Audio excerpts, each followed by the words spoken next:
Pod.ai. नमस्ते और welcome है आपका। आज हम केमिस्ट्री का एक बहुत ही इंपॉर्टेंट टॉपिक समझने वाले हैं, बैलेंसिंग केमिकल इक्वेशंस।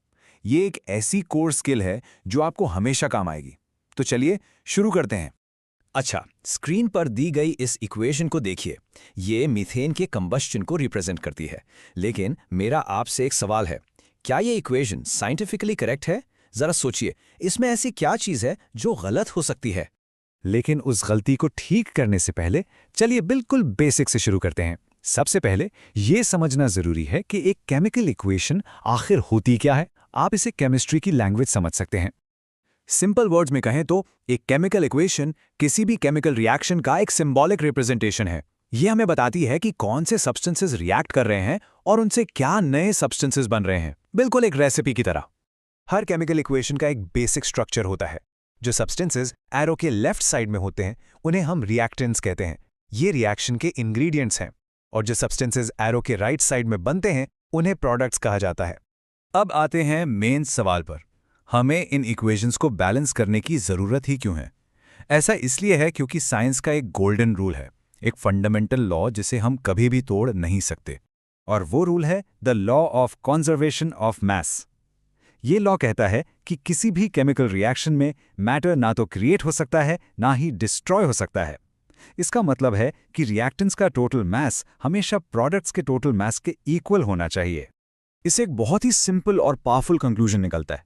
अगर मास कंजर्व रहता है तो इसका मतलब है कि एटम्स कहीं गायब नहीं हो रहे हैं।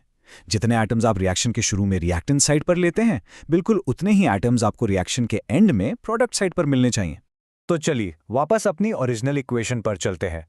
जैसा कि आप यहाँ देख सकते हैं, रिएक्टेंट साइड पर हमारे पास 4 हाइड्रोजन एटम्स हैं, लेकिन प्रोडक्ट साइड पर सिर्फ 2 हैं। बिल्कुल वैसे ही लेफ्ट साइड पर 2 ऑक्सीजन एटम्स हैं, पर राइट साइड पर 3 हैं। ये तो एक साफ साफ law of conservation of mass का वायलेशन है। ये एटम्स कहाँ से आए या कहाँ चले गए, यही वो प्रॉब्लम है जिसे हमें सॉल्व करना है। तो इस प्रॉब्लम को सॉल्व कैसे करें? हम एक टेक्निक यूज करेंगे जिसे कहते हैं hit and trial method. Simple equations के लिए ये सबसे कॉमन और आसान अप्रोच है। चलिए देखते हैं ये कैसे काम करता है। स्टेप 1 बहुत सिंपल है। हम अपनी अनबैलेंस्ड इक्वेशन से शुरू करेंगे, जिसे कभी-कभी स्केलेटल इक्वेशन भी कहते हैं। CH4 plus O2 gives CO2 plus H2O। इसी को हमें ठीक करना है। स्टेप 2, चलिए हाइड्रोजन एटम्स को बैलेंस करते हैं। हमारे पास रिएक्टेंट साइड पर 4 हाइड्रोजन्स हैं, लेकिन प्रोडक्ट साइड पर सिर्फ 2। इन्हें इक्वल करने के लिए हम H2O के आगे कोएफिशिएंट 2 लगा देंगे। अब प्रोडक्ट साइड पर भी 2 × 2 यानी 4 हाइड्रोजन एटम्स हो गए। परफेक्ट। चलिए अब स्टेप 3 की तरफ बढ़ते हैं और ऑक्सीजन एटम्स को देखते हैं। प्रोडक्ट साइड पर अब हमारे पास CO2 में 2 ऑक्सीजन्स हैं और 2 H2O में 2 और हैं, यानी टोटल 4 ऑक्सीजन एटम्स। इसे रिएक्टेंट साइड पर मैच करने के लिए हम O2 के आगे कोएफिशिएंट 2 लगा देंगे। और अब सबसे आखिरी और सबसे सैटिस्फाइंग स्टेप, चलिए अपने काम को चेक करते हैं। रिएक्टेंट साइड पर 1 कार्बन, 4 हाइड्रोजन और 4 ऑक्सीजन, और प्रोडक्ट साइड पर 1 कार्बन, 4 हाइड्रोजन और 4 ऑक्सीजन।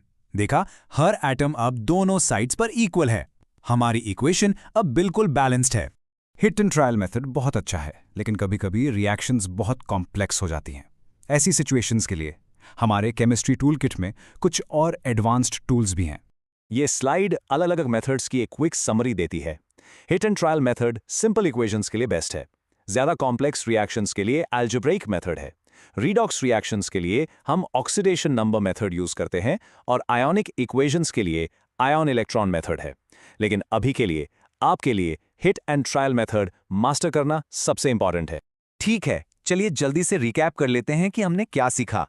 मेरा विश्वास कीजिए, एक बार जब आपको कॉन्सेप्ट समझ आ जाता है तो ये बहुत आसान हो जाता है और आपको लगेगा कि आप एक मजेदार पजल सॉल्व कर रहे हैं। हिट एंड ट्रायल मेथड के लिए ये 4 सिंपल स्टेप्स हमेशा याद रखिए। पहले अनबैलेंस्ड इक्वेशन लिखिए। दूसरा, दोनों साइड्स पर एटम्स काउंट कीजिए। तीसरा, एटम्स को बैलेंस करने के लिए कोएफिशिएंट्स ऐड कीजिए। और आखिर में हमेशा अपना काम चेक कीजिए। बिल्कुल सिंपल। आखिर में एक इक्वेशन को बैलेंस करना एक पजल सॉल्व करने जैसा है, जिसका सिर्फ एक ही रूल है, जो अंदर जाएगा वही बाहर आएगा। जितने नंबर ऑफ एटम्स रिएक्शन में एंटर कर रहे हैं, उतने ही नंबर ऑफ एटम्स उससे बाहर निकलने चाहिए। कुछ भी लॉस नहीं होता और कुछ भी क्रिएट नहीं होता। तो अब जब आपने ये इंपॉर्टेंट स्किल्स सीख ली हैं, मैं आपसे पूछना चाहता हूं, आप अगला कौन सा बड़ा केमिकल इक्वेशन सॉल्व करने के लिए तैयार हैं? प्रैक्टिस करते रहिए।